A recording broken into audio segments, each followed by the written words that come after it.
Hello guys, तो आज के वीडियो लेक्चर में हम लोग बात करेंगे पॉल्यूशन ऑफ एयर, जो कि एक इंटरेस्टिंग सा चैप्टर है। क्लास 8 का टॉपिक है, चैप्टर 19। ठीक है यहाँ तक। तो आज हम लोग पॉल्यूशन ऑफ एयर का आपको नोट्स भी प्रोवाइड करेंगे और साथ ही साथ फुल डिस्कशन भी हम लोग करेंगे। क्लियर है? फुल डिस्कशन करने के बाद हम लोग टॉपिक प्रोवाइड देखेंगे कि हम लोगों को क्या क्या पढ़ना है। क्लियर है? टॉपिक प्रोवाइड आपको दिया हुआ है, आपके स्क्रीन पर है। फर्स्ट तो इससे पहले हम लोग देख लेते हैं कि पीडीएफ का लिंक आपको वीडियो डिस्क्रिप्शन बॉक्स में मिल जाएगा। आप अगर चाहते हैं कि हमारा एक पॉल्यूशन ऑफ एयर का नोट्स हो तो आपको पीडीएफ का लिंक डिस्क्रिप्शन बॉक्स में मिल जाएगा। आप वहां से जाके डाउनलोड कर सकते हैं बहुत ही आसानी से। क्लियर है? तो आज ये फर्स्ट वीडियो है जो कि हम लोग नोट्स प्रोवाइड करने जा रहे हैं। ठीक है, तो जल्दी से हम लोग पॉल्यूशन ऑफ एयर का देख लेते हैं, इसमें क्या क्या हम लोग को पढ़ना है और अभी हम लोग इसे कवर भी करेंगे। तो नाउ लेट्स स्टार्ट। फर्स्ट, जैसा कि आप यहाँ पे देख सकते हैं, टॉपिक प्रोवाइड हमारे सामने लिखा हुआ है। टॉपिक प्रोवाइड है pollution of air, pollution, air pollution, causes of air pollution and different types of air pollutants, acid rain, harmful effect of acid rain, green house effect, green house gases, causes of increase of CO2 in air, global warming, harmful effects of green house effect, measure to check global warming, harmful effect of air pollution, measure to control air pollution। इन सभी topic को पढ़ लेने के बाद ये chapter जो है वो हमारा समाप्त हो जाएगा। क्लियर है? Pollution of air chapter 19। I hope यहाँ तक समझ में आ गया होगा। अब हम लोग जल्दी से आगे बढ़ते हैं। तो हम लोग आ गए हैं पेज 2 पे, जिसमें हम लोगों को ये दो पिक्चर दिखाया जा रहा है। ठीक है, क्या है ये दो पिक्चर? तो अभी हम लोग समझेंगे इन दो पिक्चरों को। पॉल्यूशन ऑफ एयर में सबसे पहले आप लोगों को पढ़ना है पॉल्यूशन क्या होता है। ठीक है, सबसे पहले आप लोगों को समझना है कि पॉल्यूशन क्या होता है। पॉल्यूशन समझने के बाद हम लोग कुछ नोट्स देखेंगे, फिर उसके बाद एयर पॉल्यूशन के बारे में भी समझना है। ठीक है, काउजेज ऑफ एयर पॉल्यूशन ये भी हम लोग समझेंगे। पॉल्यूशन क्या होता है, जल्दी से हम लोग स्टार्ट करते हैं। Pollution, some unwanted substance mix with air, water and soil and change their normal composition. Such unwanted substances are called pollutant and the process of contamination is called pollution। तो इसमें क्या कहा जा रहा है? इसमें कहा जा रहा है कि कुछ अनवांटेड सब्सटेंस होते हैं। अनवांटेड सब्सटेंस का मतलब हो जाता है अनवांटेड सब्सटेंस, जिसे हम लोग लिख सकते हैं डस्ट। ठीक है, डस्ट वगैरह, जो कि एयर, वाटर एंड सॉइल, इन तीनों चीज़ों में क्या होता है, मिक्स हो जाता है। ठीक है, मिक्स हो जाता है, उसे हम लोग क्या कहते हैं, एयर पॉल्यूटेंट। मतलब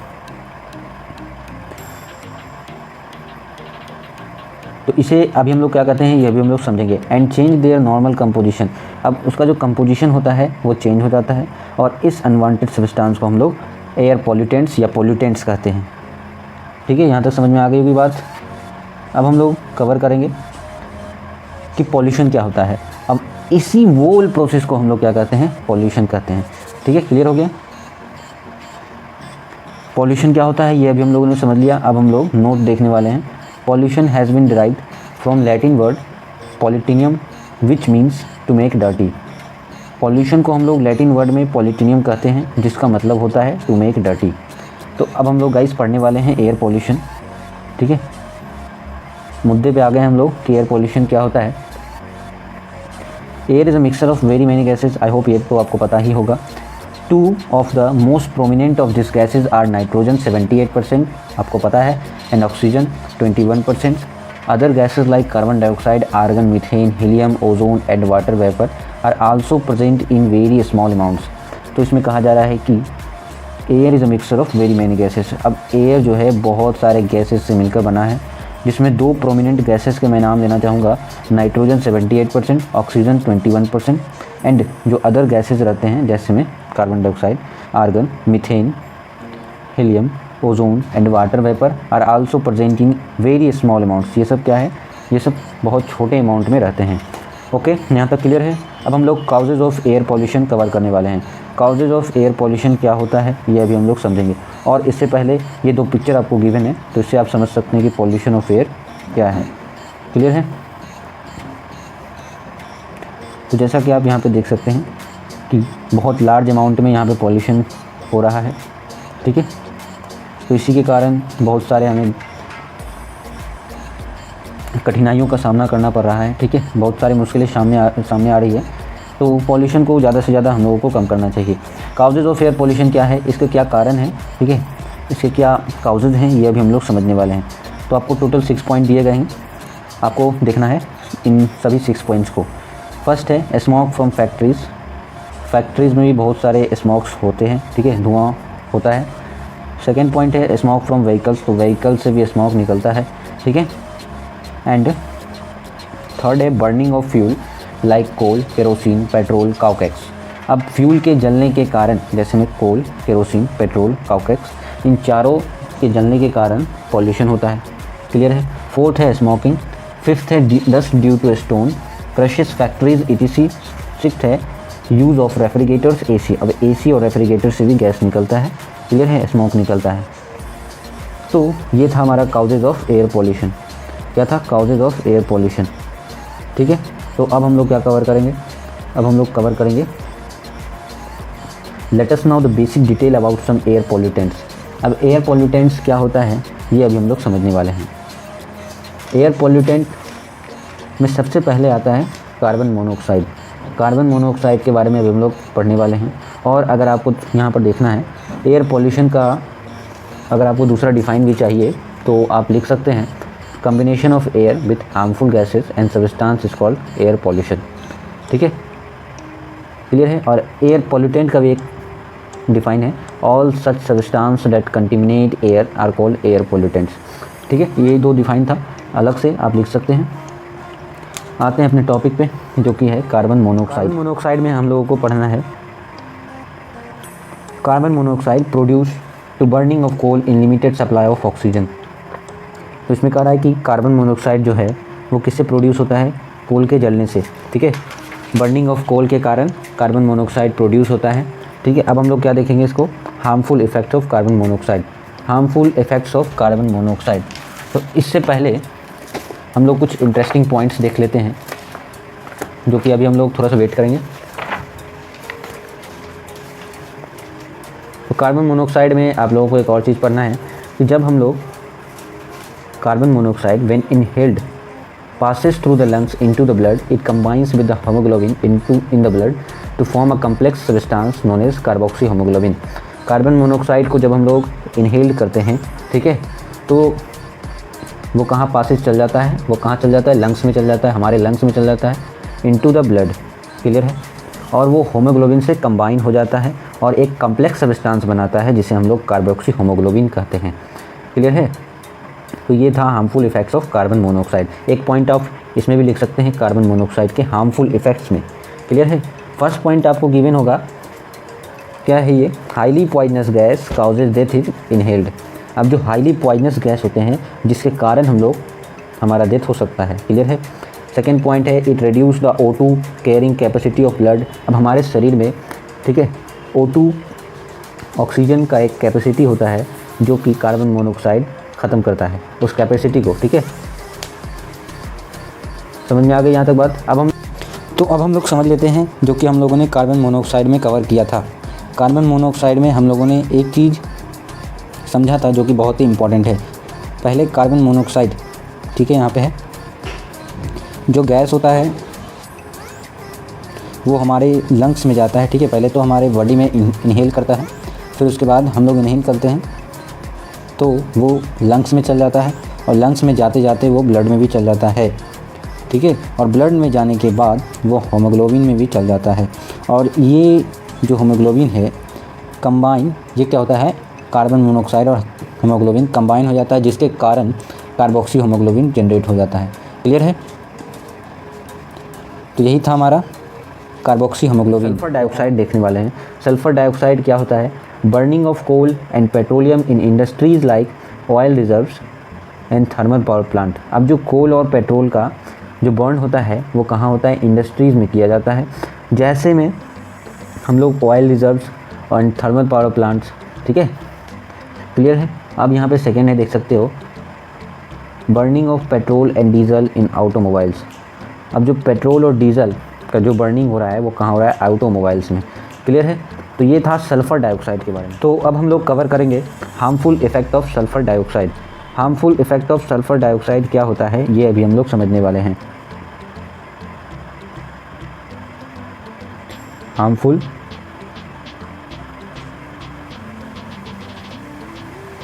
इफ़ेक्ट ऑफ सल्फ़र डाइऑक्साइड, ठीक है, सल्फ़र डाइऑक्साइड अभी हम लोग ये देखने वाले हैं। Harmful effect of sulphur dioxide में क्या होता है, जो कि आपको 3 पॉइंट दिया हुआ है। फर्स्ट है respiratory problems, permanent lung damage, acid rain. ये 3 हार्मफुल इफ़ेक्ट हैं सल्फ़र डाइऑक्साइड के। रिस्पिरेटरी प्रॉब्लम्स, ठीक है, परमानेंट लंग्स डैमेज और एसिड रेन, ये 3 कारण थे सल्फ़र डाइऑक्साइड के। अब हम लोग नाइट्रोजन ऑक्साइड / नाइट्रोजन डाइऑक्साइड पढ़ेंगे। जल्दी से हम लोग इसे भी स्टार्ट करते हैं। Burning of coal and petroleum in industries like oil refineries and thermal power plants. अब जो कोल और पेट्रोलियम का बर्निंग हो रहा है यहाँ पे, ठीक है, इसमें कौन से इंडस्ट्रीज में हो रहा है, oil reserves and thermal power plant, clear है। Burning of petrol and diesel in automobiles, तो इसमें भी पेट्रोल और डीजल, ठीक है, पेट्रोल और डीजल, पेट्रोल एंड डीजल कहाँ बर्न हो रहा है, ऑटोमोबाइल्स में। अब harmful effect of nitrogen dioxide cover करेंगे। Harmful effect of nitrogen dioxide cover करेंगे। क्या हो रहा है ये हार्मफुल इफ़ेक्ट्स। फर्स्ट है रिस्पिरेटरी प्रॉब्लम्स, सेकंड है परमानेंट लंग्स डैमेज, थर्ड है एसिड रेन। तो आप ये 3 चीज़ लिख सकते हो बिल्कुल सेम सल्फ़र डाइऑक्साइड का, ठीक है। कुछ चीज़ें जो होती है वो सबसे सेम रहती है, ठीक है। तो अब हम लोग कार्बन डाइऑक्साइड कवर करेंगे। कार्बन डाइऑक्साइड को हम लोग CO2 भी लिखते हैं। तो अभी हम लोग फाइनली केमिकल शॉर्ट फॉर्म में नहीं लिखेंगे, सिर्फ हम लोग कार्बन डाइऑक्साइड कवर करेंगे। कार्बन डाइऑक्साइड में लिखा हुआ है produce in excessive amounts on burning coal, petroleum and ETC। Produce in excessive amount on burning coal, petroleum, ETC। अब जो कोल और पेट्रोलियम को जो बोला जाए तो जलने का एक लिमिट होता है, वो बहुत ज़्यादा हो रहा है, ठीक है, जिसके कारण कार्बन डाइऑक्साइड भी प्रोड्यूस होता है। ओके, क्लियर है। तो अब हम लोग आगे बढ़ते हैं, जो कि है harmful effect of CO2। Harmful effect of CO2 अभी हम लोग कवर करेंगे, ठीक है। हार्मफुल इफ़ेक्ट ऑफ CO2 जिसमें आपको बताया जाएगा, और साथ साथ हम लोग CFC भी कवर करने जा रहे हैं। CFC में जैसा कि आप यहाँ पे देख सकते हो सेंट, और भी कई सारे फिगर्स दिए गए हैं, जैसे कि कुछ बीमारी हो जाता है, ठीक है, कुछ डिजीज़ के कारण हमारा स्किन जो है वो जलने लगता है, और उसी को हम लोग बचाने के लिए जैसे फेस में एक रूखापन आ जाता है, ठीक है, जिंक ऑक्साइड जिसे हम लोग कहते हैं लगाते हैं उससे बचने के लिए, क्लियर है। तो अभी हम लोग इसे कवर करेंगे। तो आप इस फिगर से आप बहुत ही अच्छी तरीक़े से समझ सकते हैं कि यहाँ पे आप देख सकते हैं CFC कैसे निकल रहा है, ठीक है, ठीक है। और ये 2 डायग्राम दिए गए हैं, 2 इमेज दिए गए हैं, आप यहाँ पे समझ सकते हैं। और एक यहाँ पे भी डायग्राम दिया हुआ है, और एक जो देख सकते हो आप, जो प्लेयर लोग लगाते हैं, जो कि फेस पर रूखापन हो जाता है, ठीक है, वो इसी के कारण होता है, CFC के कारण होता है, ठीक है। हो गया यहाँ तक। जैसे कि आप यहाँ पे देख सकते हो एक वाइट पाउडर लगाया गया है यहाँ पे, ठीक है, उससे बचने के लिए ये हम लोग इस्तेमाल करते हैं। इस वाइट पाउडर को हम लोग जिंक ऑक्साइड भी कहते हैं, ठीक है, जिंक ऑक्साइड।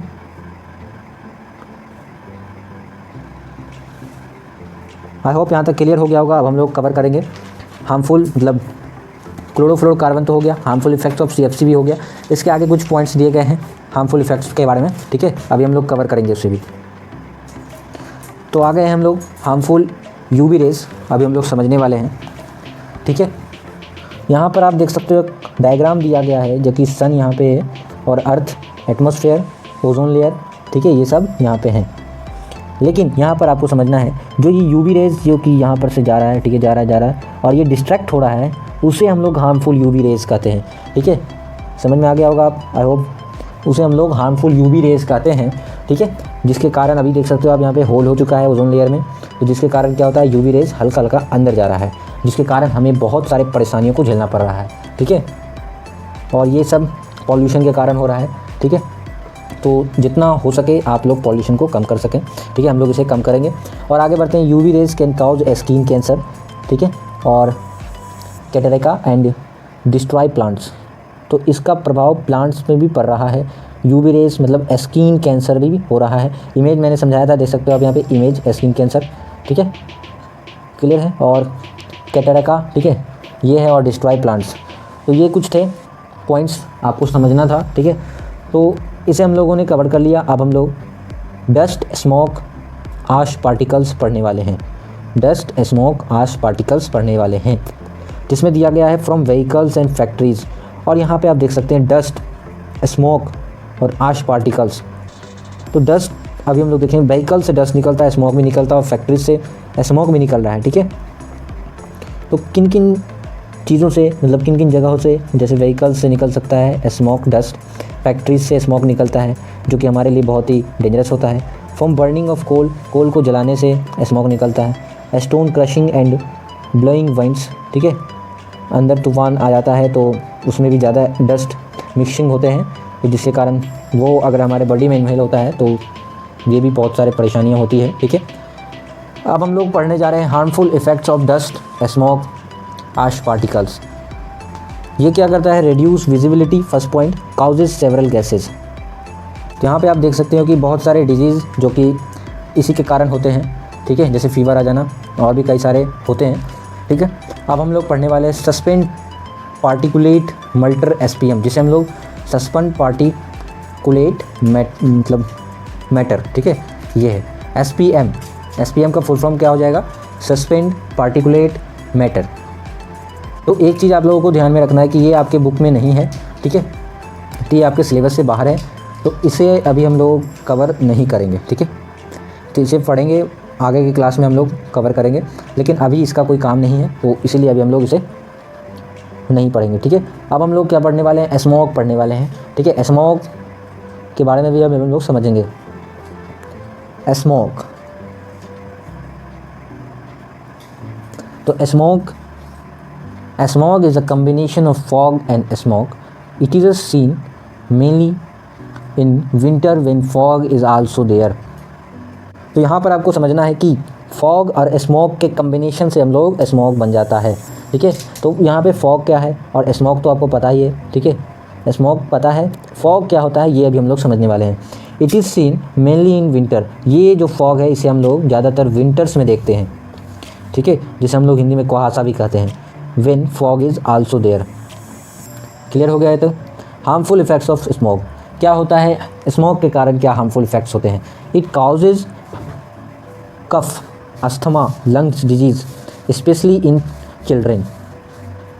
तो इसका मतलब है कि इसके कारण, मतलब स्मोक के कारण कफ, अस्थमा, ये सब बीमारी हो जाते हैं, लंग्स डिजीज़ खासकर ये सब बच्चों में ज़्यादा होते हैं, ठीक है।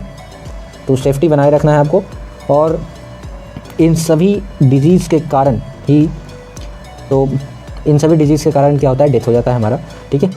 तो अब हम लोग कवर करेंगे एसिड रेन, ठीक है, एसिड रेन फॉर्मेशन कैसे होता है, क्या होता है एसिड रेन, ये सब हम लोग कवर करने जाएंगे, ठीक है। तो भी हम लोग इसे कवर करेंगे, ठीक है। फुल चैप्टर एक वीडियो में हम लोग बनाएंगे इसे, ठीक है, आपको टेंशन लेने की ज़रूरत नहीं है, अभी हम लोग इसे कवर करने जा रहे हैं। तो एसिड रेन क्या होता है ये अभी हम लोग समझेंगे, और एसिड रेन का दो डिफाइन दिया हुआ है, आपको समझने में आसानी हो। Harmful effects of acid rain भी क्या होता है, टोटल 5 पॉइंट्स आपको गिवन होंगे, ठीक है। अभी हम लोग इसे समझेंगे, ठीक है। स्टार्ट करेंगे एसिड रेन को। तो अब हम लोग एसिड रेन कवर करेंगे। एसिड रेन क्या होता है ये अभी हम लोग समझ लेते हैं जल्दी से। What is acid rain? Acid rain, polluted air has gases like sulfur dioxide and nitrogen oxide. Rainwater reacts with them to form acids. This acid fall on ground with rain. Such a rain is called acid rain. तो acid rain क्या होता है, जैसे कि आप यहाँ पे समझ सकते हैं, polluted air has gases, मतलब जो गैसेज हैं ये क्या है, पॉल्यूटेड हो चुके हैं, ठीक है। इनमें डस्ट, ठीक है, डस्ट, धूल वगैरह मिला हुआ है, क्लियर है, सल्फ़र डाइऑक्साइड और नाइट्रोजन ऑक्साइड्स, ठीक है, इन दो गैसों में। और रेन वाटर जो है वो रिएक्ट कर रहा है, rain water react with them to form acid. अब जो रेन वाटर है वो क्या हो रहा है, रिएक्ट हो रहा है, तो एसिड के फॉर्म में बन रहा है, ठीक है। और वो एसिड ग्राउंड वाटर में रेन के द्वारा क्या हो रहा है, ठीक है, रेन के द्वारा प्रोवाइड हो रहा है हमारे पास, ठीक है। तो फिर से एक बार हम लोग इसे समझ लेते हैं। एसिड रेन क्या होता है, polluted air has gases like sulphur dioxide, nitrogen oxide. Sulphur dioxide और नाइट्रोजन ऑक्साइड जो कि दोनों पॉल्यूटेड गैसेज हैं, ठीक है। Rain water react with them to form acid. अब जब रेन वाटर इनसे रिएक्ट करेंगे तब वो एसिड के फॉर्म में आ जाएगा, ठीक है। और वो उसी एसिड मतलब वही एसिड जो कि हमारे ग्राउंड वाटर में फॉल करेगा, इसके सहारे, रेन के सहारे। क्लियर है। और इसी रेन को हम लोग एसिड रेन कहते हैं। आई होप आपको यहाँ तक समझ में आ गया होगा। अगर नहीं समझ में आया है तो एक दूसरा डिफाइन भी है, उसे अभी हम लोग समझ लेते हैं। Rain water containing acid like nitric acid and sulphuric acid form by combination of air pollution, air pollutants like sulphur dioxide and nitrogen dioxide with water. ये सब अभी हम लोग समझने वाले हैं। तो rain water containing acid like, अब जो रेन वाटर है एसिड लाइक, ठीक है, like nitric acid, sulphuric acid, और भी यहाँ पे देख सकते हैं आप sulphuric acid found by combination of air pollutant के कम्बिनेशन से ये सब गैसेज एसिड बन रहे हैं। जैसे में आप यहाँ पे देख सकते हैं pollutants like sulphuric dioxide, nitrogen dioxide with water. Clear है। तो ये था हमारा एसिड रेन। अब हम लोग harmful effects of acid rain देखेंगे, लेकिन उससे पहले अभी हम लोग यहाँ पे एक पिक्चर दिया हुआ है, उसे अभी हम लोग समझ लेते हैं। तो इस पिक्चर में आप क्या समझ रहे हैं? इस पिक्चर को हम लोग अभी बड़ा कर लेते हैं थोड़ा सा, ठीक है। आई होप नज़र आ रहा होगा आपको। एसिड रेन फॉर्मेशन हो रहा है, ठीक है। यहाँ पे एसिड रेन फॉर्मेशन हो रहा है। तो जैसा कि आप यहाँ पे देख सकते हैं एसिड रेन यहाँ पे फॉल कर रहा है हमारे ग्राउंड वाटर में। हो रहा है कि नहीं? ठीक है, हो रहा है। तो यहाँ पर आप देख सकते हैं SO2 एंड NOx। क्लियर है। SO2 एंड NOx, ये क्या हो रहा है? तो आप यहाँ पे देख सकते हैं yellow yellow yellow yellow yellow yellow, ठीक है। यहाँ पे येलो येलो देख सकते हो आप कि ये क्या क्या हो रहा है। तो यहाँ पे सल्फ्यूरिक एसिड है और sulphuric acid and nitrogen oxide है। क्लियर है। इन दो गैसेस जो कि पॉल्यूटेड हो चुके हैं, ठीक है, पॉल्यूटेड एयर हैज़ गैसेज, ये दो गैसेज जो हैं वो पॉल्यूटेड हो चुके हैं। और रेन वाटर जब रिएक्ट करता है इन दोनों से तब एसिड के फॉर्म में आ जाता है। उसी एसिड को रेन के सहारे मतलब रेन के द्वारा नीचे आता है वो, ठीक है, और हमारे ग्राउंड वाटर में फॉल करता है। यही है एसिड रेन फॉर्मेशन। क्लियर है। यही था हमारा acid rain formation. I hope आपको पिक्चर से तो क्लियर हो गया होगा क्या होता है एसिड रेन। एक और पिक्चर है, उसे भी हम लोग कवर कर लेते हैं। यहाँ पे देख सकते हो आप एसिड रेन है। क्लियर है। तो एसिड रेन के कारण देख सकते हो आप क्या हुआ है। क्लियर है। तो अब हम लोग जल्दी से आगे बढ़ते हैं। आगे हमारा आ जाता है harmful effect of acid rain. Harmful effect of acid rain, ठीक है, ये वेरी वेरी इंपॉर्टेंट है, एग्ज़ाम में पूछ लिया जाता है। इसलिए 5 पॉइंट्स आपको गिवन है, आपको कोई परेशानी ना हो इसलिए 5 पॉइंट्स लिखा गया है। 5 पॉइंट कौन कौन से हैं वो भी हम लोग डिस्कस करेंगे। It can corrode buildings and statue. Second है it can destroy forest and crops. It can also make soil infertile. It has an adverse effect on the aquatic life. Useful organism into also killed. Loss of shining metals, lustrous activity. तो ये 5 points है। अभी हम लोग समझते हैं क्या है ये। It can corrode buildings and statues. तो हमारा फर्स्ट पॉइंट है it can corrode buildings and statue। मतलब इसमें कहा जा रहा है कि it can corrode building and statue, मतलब बिल्डिंग और स्टैचू में क्या होता है, जंग लग जाता है जिसके कारण बिल्डिंग जो है गिरने के कगार पर आ जाता है। ठीक है, ये था हमारा फर्स्ट पॉइंट। अब जो हमारा सेकंड पॉइंट है it can destroy forest and crops. It can also make soil infertile. Second point है, सेकंड पॉइंट क्या था, it can destroy forest and crops. अब ये क्या है, फॉरेस्ट और क्रॉप्स को क्या करता है, डिस्ट्रॉय करता है। ठीक है, ख़त्म करता है। जैसा कि एक एग्जांपल देखोगे आप यहाँ पे एसिड रेन, ठीक है ना, क्लियर है। अब यहाँ पे एक और चीज़ बोल रहा है कि it can also make soil in fertile, मतलब ये मतलब सॉइल में एक फर्टिलिटी होती है उससे भी ख़त्म करते जा रहा है। ठीक है। थर्ड पॉइंट है it has an adverse affect on the aquatic life. अब मछलियों में भी इसका प्रभाव पड़ रहा है। ठीक है, मछलियों में भी एक्वेटिक लाइफ जिसे हम लोग कहते हैं। ठीक है, एसिड रेन के कारण क्या हो रहा है, मछलियाँ भी मर रही हैं। फोर्थ पॉइंट है useful organism is also killed. अब जो हमारे लिए यूज़फुल ऑर्गेनिज्म है उसे भी क्या कर रहा है, ये मार रहा है। क्लियर है। फिफ्थ पॉइंट है lost of shining of metals, lustres and activity. अब आप देख सकते हो कि मेटल्स में एक शाइनिंग होता है, ठीक है, एक शाइनिंग होता है जिससे वो क्या करता है, जंग लग जाता है। उसके कारण क्या होता है, वो जंग को ख़त्म, मतलब शाइनिंग मटेरियल को वो ख़त्म करते जाता है, ठीक है, हल्का करते जाता है। पहले तो हमारा मजबूत रहता है, लेकिन धीरे धीरे एसिड रेन लग जाने के कारण वो कमज़ोर होते चला जाता है, ठीक है। तो अब हम लोग क्या कवर करेंगे, अब हम लोग ग्रीन हाउस इफ़ेक्ट कवर करने जा रहे हैं। ग्रीन हाउस इफ़ेक्ट बहुत ही इंपॉर्टेंट है क्योंकि इसको एग्ज़ाम में पूछ लिया गया था, ठीक है। अब हम लोग इसे इरेज करते हैं जल्दी से, उसके बाद हम लोग ग्रीन हाउस इफ़ेक्ट स्टार्ट करेंगे। अगर आपका कोई भी डाउट है तो आप कमेंट कीजिए, अदरवाइज़ चैनल को सब्सक्राइब करके रखें।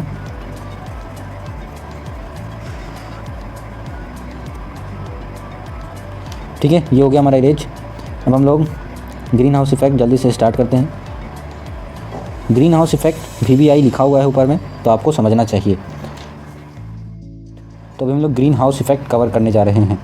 क्या होता है ग्रीन हाउस इफ़ेक्ट, ये सब हम लोग अभी समझेंगे, ठीक है। इसके आगे हम लोग पिक्चर भी समझेंगे कि कैसे ग्रीन हाउस इफ़ेक्ट में क्या क्या होता है, कैसे क्या होता है, ये भी हम लोग आगे समझने वाले हैं। क्लियर है। तो पहले हम लोग ग्रीन हाउस इफ़ेक्ट क्या होता है, एक परफेक्ट डिफाइन जो कि अभी हम लोग आपको देने वाले हैं। Green house is a structure of glass which is use to create warm weather from growth of plants. इसमें क्या कर रहा है, ग्रीन हाउस जो है एक स्ट्रक्चर है ग्लास का। क्लियर है, एक ग्लास का स्ट्रक्चर है, ठीक है, एक ग्लास का स्ट्रक्चर है। इसको हम लोग बढ़िया समझ लेते हैं। ग्रीन हाउस इफ़ेक्ट क्या है, एक ग्लास का स्ट्रक्चर है, क्लियर है, जिसके कारण, मतलब जिसके इस ग्लास के स्ट्रक्चर से हम लोग warm weather for growth of plants. फिर से सुनिए, green house is a structure of glass which is use to create warm weather from growth of plants. Green house एक स्ट्रक्चर है ग्लास का, ठीक है, जिससे हम लोग क्या करते हैं, ग्रोथ ऑफ प्लांट्स के लिए हम लोग वार्म वेदर, मतलब एक गर्म, ठीक है, हमारा जो वेदर होना चाहिए वो क्या होना चाहिए, वार्म होना चाहिए, ठीक है। आई होप आपको ग्रीन हाउस इफ़ेक्ट समझ में आ गया होगा। अब हम लोग एक नोट दिया हुआ है, उसे भी हम लोग कवर कर लेते हैं। Green house traps the energy of sun coming inside it, due to this trapped energy temperature inside it increase. इसमें कह रहा है कि green house the energy of sun coming inside it. अब जो ग्रीन हाउस जो है, सनलाइट जब आता है, जब सन कमिंग होता है, ठीक है, जब सन का रे आता है तब एनर्जी जो है हम लोग उस क्या करते हैं, ट्रैप करना शुरू कर देते हैं, ठीक है। एनर्जी जो है उसे हम लोग ट्रैप करना, मतलब स्टोर करना शुरू कर देते हैं। क्लियर है। Traps the energy of sun coming inside it, जब ये अंदर आ जाता है तब हम लोग उसको ट्रैप कर देते हैं। क्लियर है। Due to this trapped energy temperature inside it. और एक मेन चीज़ जो कि एक एनर्जी जो कि यहाँ पर आ गया, ठीक है, आ गया, तो अब ये क्या होगा, वापस नहीं जाएगा, ये बाहर नहीं जाएगा, ठीक है। अब ये अंदर ही रिफ्लेक्ट होते रहेगा, जैसे कि एक यहाँ पड़ा तो एक यहाँ, फिर यहाँ, फिर यहाँ, फिर यहाँ, फिर यहाँ, फिर यहाँ, ठीक है। जैसे क्या होगा, रिफ्लेक्ट होते रहेगा, बाहर नहीं जाएगा। इसके कारण क्या होगा, ये जो टेम्परेचर होगा इसका क्या होगा, वार्म वेदर रहेगा। क्लियर है, वार्म वेदर रहेगा, ठीक है। तो एक फिगर जो आपके सामने है वो बहुत ही इंपॉर्टेंट है, इसके कारण आप क्या होगा समझ जाओगे अच्छे तरीक़े से। और भी कुछ पॉइंट्स है, अभी हम लोग इसे कवर करते हैं, ठीक है। तो बिना देर किए हम लोग स्टार्ट करते हैं। ये 2 पॉइंट आपको समझ में आ गया होगा। अब हम लोग एक डायग्राम दिया हुआ है, उसे अभी हम लोग कवर करते हैं। तो जैसा कि आपको यहाँ पे दिख रहा है, यहाँ पे अर्थ है, ठीक है, अर्थ है, नज़र आ रहा है आपको अर्थ, और यहाँ पे सन है, और यहाँ पे फिर अर्थ है। क्लियर। और ये जो टेम्परेचर, मतलब ये एटमॉस्फेयर जो आपको दिखाया जा रहा है वो डे का है। क्लियर है, डे का है। और ये जो आपको टेम्परेचर दिखाया जा रहा है एटमॉस्फेयर, नाइट का है। क्लियर है, नाइट का है। ओके। अब सुबह के समय में सन का रोशनी हमारे अर्थ पर आता है, क्लियर है, अट्रैक्ट करना शुरू होता है, ठीक है। और फिर रात के समय में क्या होता है, कुछ रे जो कि बाहर चल जाते हैं, और कुछ रे जो हमारे अर्थ में ही रह जाते हैं। क्लियर है। तो इसलिए हमें रात में क्या होता है, ठंडा फील होता है, ठीक है, कोल्ड फील होता है, ठीक है। यहाँ तक समझ में आ गया। तो यही बात आपको इसमें भी समझना है कि ग्रीन हाउस मतलब जो रे आ रहा है इसका, अब ये रे इस पर पड़ता है तो ये क्या होता है, रिफ्लेक्ट होता है, ठीक है, रिफ्लेक्ट होता है, अंदर में ही रिफ्लेक्ट होता है, और इसी वेदर को हम लोग वार्म वेदर कहते हैं, ठीक है, वार्म वेदर कहते हैं। समझ में आ गया होगा, ठीक है। यही डायग्राम था आपको यहाँ पे जो हम लोगों ने बनाया है। तो अब हम लोग कुछ इम्पॉर्टेंट चीज़ डिस्कस करते हैं। वो इम्पॉर्टेंट चीज़ क्या है, what is green house effect. अब एक क्वेश्चन आपको पूछ लिया जाएगा कि ग्रीन हाउस इफ़ेक्ट बताओ क्या होता है, तो आपको बोलना होगा earth absorbs heat from sun during day, at night it radiates the heat but the atmosphere reflect some of this heat back to earth, this keeps weather warm even at night, this is called green house effect. तो इसमें भी वही बात कही जा रही है कि जो मैंने आपको पहले समझाया। क्या समझाया था हम लोगों ने, अर्थ एब्जॉर्ब कर रहा है हीट, ठीक है, पहले सन की रोशनी आता है इसमें, ठीक है, हमारे अर्थ में भी आता है ऐसे ही, ठीक है, यहाँ पर आप समझ सकते हो। हमारे सन का रे जो आ रहा है हमारे अर्थ पर, क्लियर है, during day, at night it radiates the heats, मतलब क्या हो रहा है, रेडिएट हो रहा है, ठीक है, थोड़ा थोड़ा जो हीट है वो हमारे अर्थ से बाहर निकल रहा है, किस समय में, नाइट के समय में, क्लियर है। नाइट के समय में सारा हीट जो है निकल गया, कुछ हीट जो कि अंदर रह जाते हैं बस, ठीक है। But the atmosphere reflect some of this heat, अब जो बच गया है वो क्या होता है, अंदर में ही रिफ्लेक्ट होते रहता है, ठीक है, वही उसी, ठीक है, वो उसी रे को, ठीक है, ये आप देख रहे हो जो कि रिफ्लेक्शन के कारण ही यहाँ का टेम्परेचर जो है वो वार्म रहता है। समझ में आ गया होगा आई होप। और भी देख सकते हो आप यहाँ पे, this keeps weather warm at night, इसीलिए नाइट का जो टेम्परेचर होता है वो क्या होता है, थोड़ा सा ठंडा लगता है, लेकिन वेदर क्या होता है, वार्म ही रहता है। This is called green house effect. I hope आपको समझ में आ गया होगा। अब हम लोग आगे बढ़ते हैं, ठीक है। ग्रीन हाउस गैसेस क्या होता है, green house gases are gases which are responsible for reflection of radiated heat from earth to earth itself, they cause green house effect. Example में जैसे आपको दिया हुआ है N2O2, CO2, argon, methane, nitrogen oxide, ETC। तो अब green house gases क्या होता है ये भी हम लोग समझ लेते हैं। Green house gases are gases मतलब एक गैसेज है, ठीक है, जो किस पे रिस्पॉन्सिबल है, फॉर रिफ्लेक्टेड, जो यहाँ पे रे जो है वो रिफ्लेक्ट हो रहा है उस पर रिस्पॉन्सिबल है, इसी को हम लोग रेडिएटेड कहते हैं। Heat from earth to earth, तो इसके कारण क्या होता है, हमारा जो वेदर है वो वार्म रहता है, ठीक है।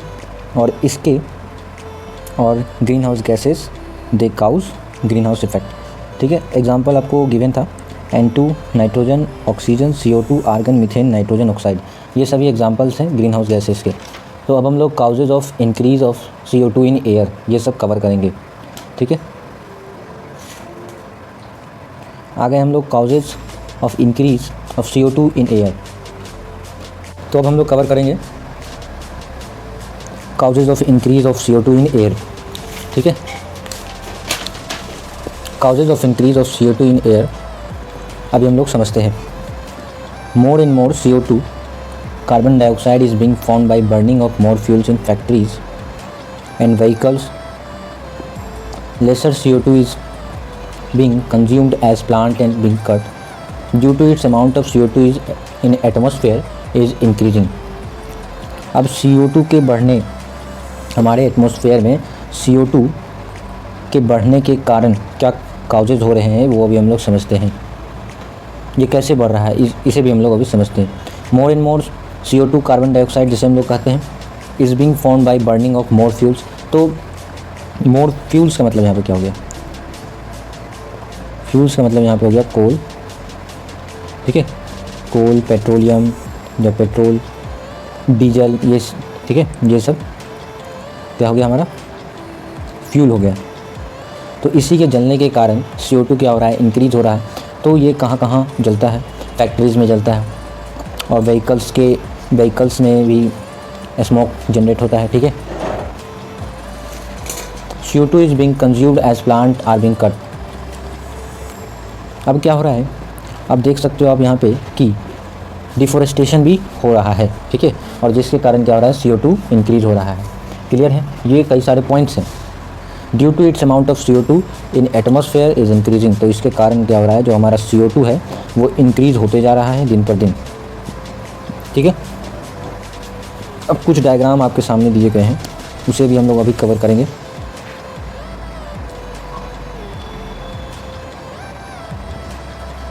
क्या दिया हुआ है जल्दी से हम लोग देख लेते हैं।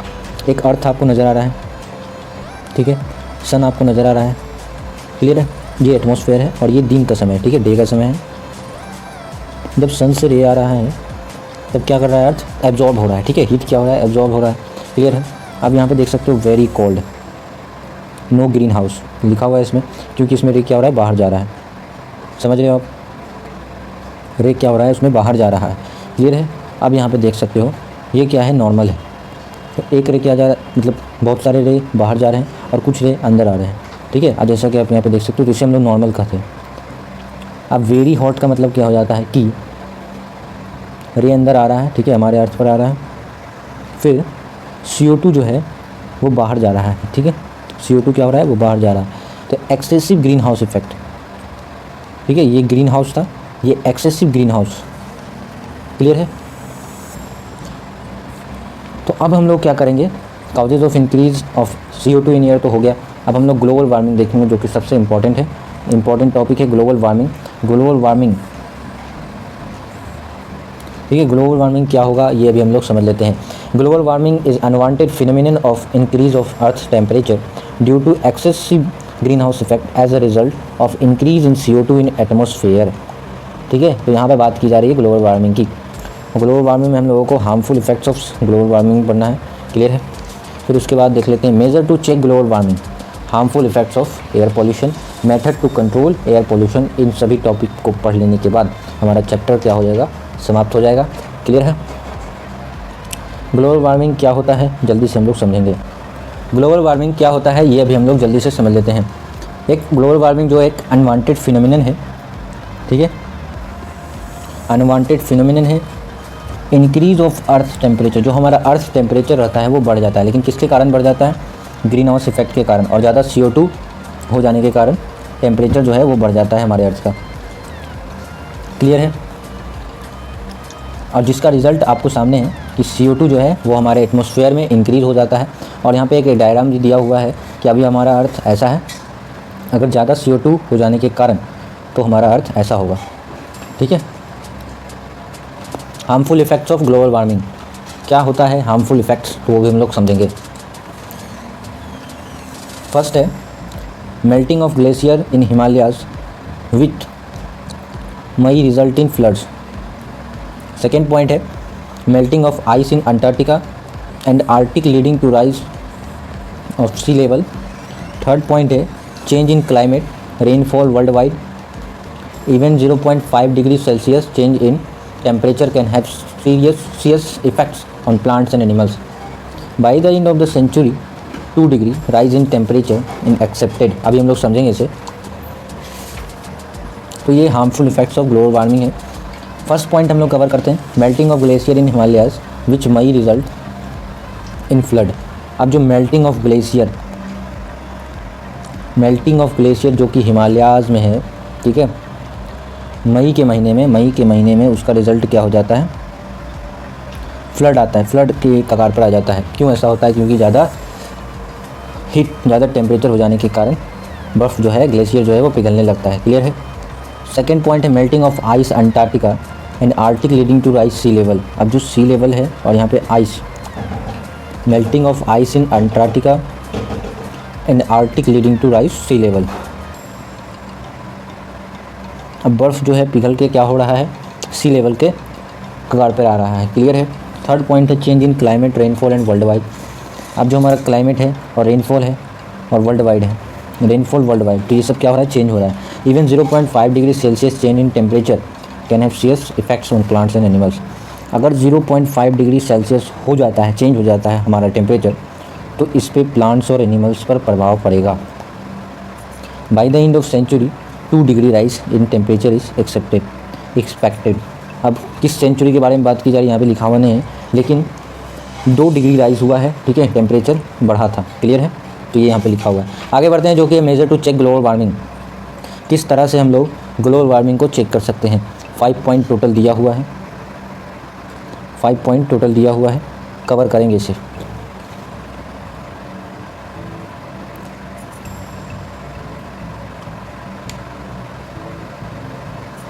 फर्स्ट पॉइंट है the use of fossil fuels such as wood, coal, petrol etc should be minimised.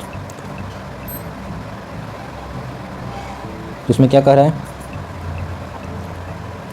कि जो हम लोग फॉसिल फ्यूल्स यूज़ करते हैं जैसे में वुड, कोल, पेट्रोल etc, ये सब हम लोगों को क्या करना होगा, मिनिमाइज करना होगा।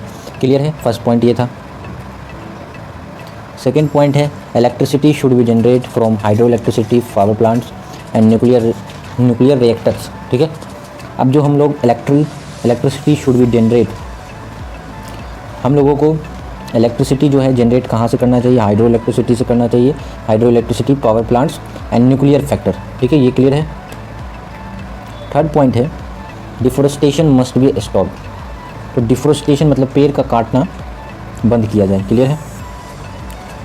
फोर्थ पॉइंट है मोर ट्री शुड बी प्लांटेड, अब हम लोगों को ज़्यादा से ज़्यादा प्लांट लगाना चाहिए। Fifth, use of chlorofluorocarbon must be reduce, जो हम लोग क्लोरोफ्लोरोकार्बन यूज़ करते हैं उसे हम लोगों को रिड्यूस करना चाहिए। क्लियर है। अब हम लोग समझेंगे harmful effects of air pollution, air pollution का क्या हार्मफुल इफ़ेक्ट्स होता है। ठीक है, तो ये और ये पूछ लिया जाता है एग्ज़ाम में, ग्लोबल वार्मिंग भी पूछ लिया जाता है, ये सब हम लोग देखते हैं आगे। Harmful effects of air pollution, उसमें भी 5 पॉइंट्स आपको गिवन है। फर्स्ट पॉइंट है causes many respiratory and other disease many damage lungs, तो ज़्यादा से ज़्यादा लंग्स में ही ज़्यादा बीमारी हो रहा है। क्लियर है। Cause of respiratory and other disease, तो एयर पॉल्यूशन के ज़्यादा हो जाने के कारण हमारा जो रेस्पिरेटरी सिस्टम है उसमें खराबी आ सकती है और भी कई सारे डिजीज़ हो सकते हैं। ठीक है, और लंग्स डैमेज हो सकता है हमारा। रिड्यूस विजिबिलिटी, एसी ड्रेन, ठीक है, एयर पॉल्यूशन के कारण एसी ड्रेन हो जाएगा। Global warming through green house effect, global warming हो जाएगा। ठीक है, ओजोन लेयर डिप्लेशंस, तो ये सब पॉइंट्स हैं harmful effects of air pollution के। ठीक है, तो अब हम लोग method to control air pollution, जो कि लास्ट टॉपिक है हमारा, method to control air pollution, method to control air pollution. इसमें भी आपको 6 पॉइंट दिया गया है। फर्स्ट पॉइंट आई कवर करते हैं, use of CNG vehicles in place of petrol run vehicles. अब हम लोगों को किस तरह से हम लोग एयर पॉल्यूशन को कंट्रोल कर सकते हैं, तो हम लोगों को CNG व्हीकल्स चलाना चाहिए, उसका यूज़ करना चाहिए। ठीक है, पेट्रोल व्हीकल्स नहीं यूज करना चाहिए क्योंकि उससे भी स्मोक निकलता है। ठीक है, हो गया यहाँ तक। सेकेंड है using solar, wind and hydro energy in place of coal and petroleum, coal और पेट्रोलियम की जगह पे जहाँ पे ये यूज़ होता है, ठीक है, वहाँ पर हम लोगों को सोलर, विंड, हाइड्रो एनर्जी ये सभी यूज़ करना चाहिए। थर्ड है प्लांट मोर ट्रीज, एफोरेस्टेशन, हम लोगों को तो ये करना ही चाहिए। थर्ड पॉइंट बहुत ही इंपॉर्टेंट है क्योंकि हम लोगों को ज़्यादा से ज़्यादा प्लांट लगाना चाहिए। ठीक है, एफोरेस्टेशन करना चाहिए।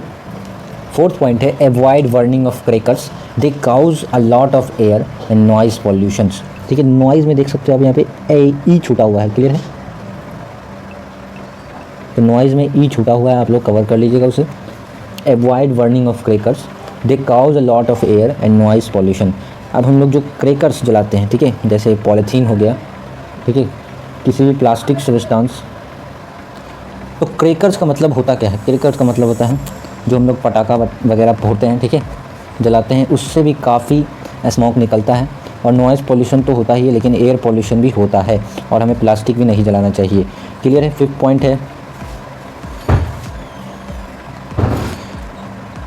Use of smokeless chulhas, solar cookers, biogas for cooking purposes. अब हम लोग क्या करते हैं, चूल्हा जलाते हैं, क्लियर है, तो उससे भी काफ़ी स्मोक निकलता है, तो हम लोगों को सोलर कुकर चलाना चाहिए, बायोगैस फॉर कुकिंग पर्पस। ठीक है, ये सभी से हम लोग क्या कर सकते हैं, एयर पॉल्यूशन को कंट्रोल में ला सकते हैं। स्मोकिंग, इसे तो बहुत ज़्यादा कम करना चाहिए। ठीक है, हो गया यहाँ तक। टोटल 6 पॉइंट है, ये सभी पॉइंट्स आपको लिखना चाहिए। क्लियर है, तो ये चैप्टर था हमारा पॉल्यूशन ऑफ एयर जो कि ख़त्म हो चुका है। सारा टॉपिक्स एक वीडियो में बना है, ठीक है, ज़्यादा आपको दिक्कत ना हो इसलिए।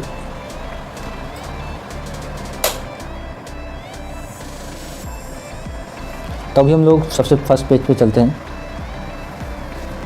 तो इसमें आपको टॉपिक प्रोवाइड पढ़ा गया, इसमें हम लोगों को पॉल्यूशन ऑफ एयर, पॉल्यूशन पढ़ाया गया। क्लियर है, नोट पढ़ाया गया हमें क्या पॉल्यूशन को लैटिन वर्ड में क्या कहते हैं, एयर पोल्यूशन पढ़ाया गया, काउजेज़ ऑफ एयर पोल्यूशन पढ़ाया गया, ठीक है।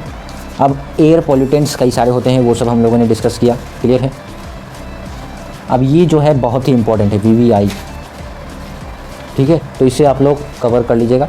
कार्बन मोनोऑक्साइड, ठीक है, जब हम लोग इसे इनहेल करते हैं तो लंग्स में ये जाता है डायरेक्ट, ठीक है, हमारे बॉडी में जाता है डायरेक्ट, तो फिर लंग्स में चल जाता है, लंग्स में जाते जाते वो ब्लड में चल जाता है, और ब्लड में जाते जाते क्या होगा, होमोग्लोबिन में चल जाएगा, और haemoglobin plus carbon monoxide equal to क्या हो जाएगा, कार्बोक्सी होमोग्लोबिन हो जाएगा, ठीक है, carboxy haemoglobin,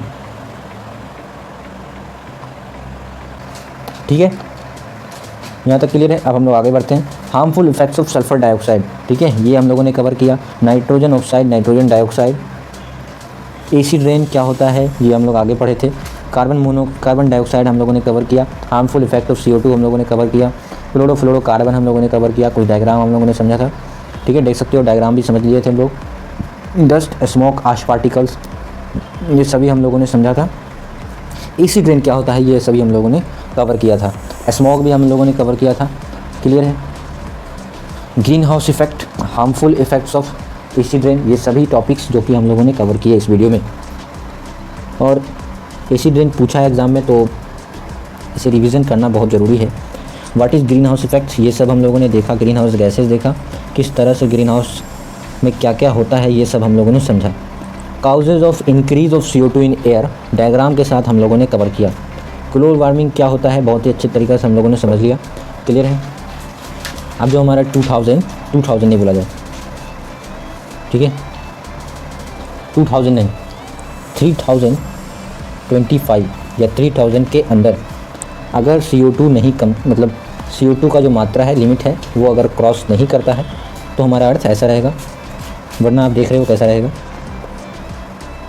major to check global warming, ये सब हम लोगों ने कवर किया। Harmful effects of air pollution, ये सभी हम लोगों ने कवर कर लिया, ठीक है। और method to control air pollution, तो इसी के साथ मतलब ये पांचों पॉइंट को डिस्कस कर लेने के बाद हमारा जो चैप्टर क्या होता है वो एंड होता है, ठीक है, द एंड। अगर आपका कहीं पे भी डाउट्स है तो आप कमेंट कीजिए, अदरवाइज़ चैनल को सब्सक्राइब करके रखें। Thanks for watching, thank you and thank you very much. मिलते हैं ऐसे ही धमाकेदार वीडियो के लिए। Please like, share, comment and subscribe. और किस किस चैप्टर का आपको नोट्स चाहिए, वैसे तो नोट्स बन गया है, जल्दी प्रोवाइड करेंगे। आज हम लोग इसको प्रोवाइड करेंगे आपको, और भी कई सारे चैप्टर्स के नोट्स बन चुके हैं जो कि हम लोग अभी प्रोवाइड करेंगे। साथ ही साथ क्लास 9 का भी स्टार्ट हो गया है जर्नी, उसे भी हम लोग कवर करेंगे। मिलते हैं नेक्स्ट वीडियो में, क्लियर है। तब तक के लिए धन्यवाद, थैंक यू।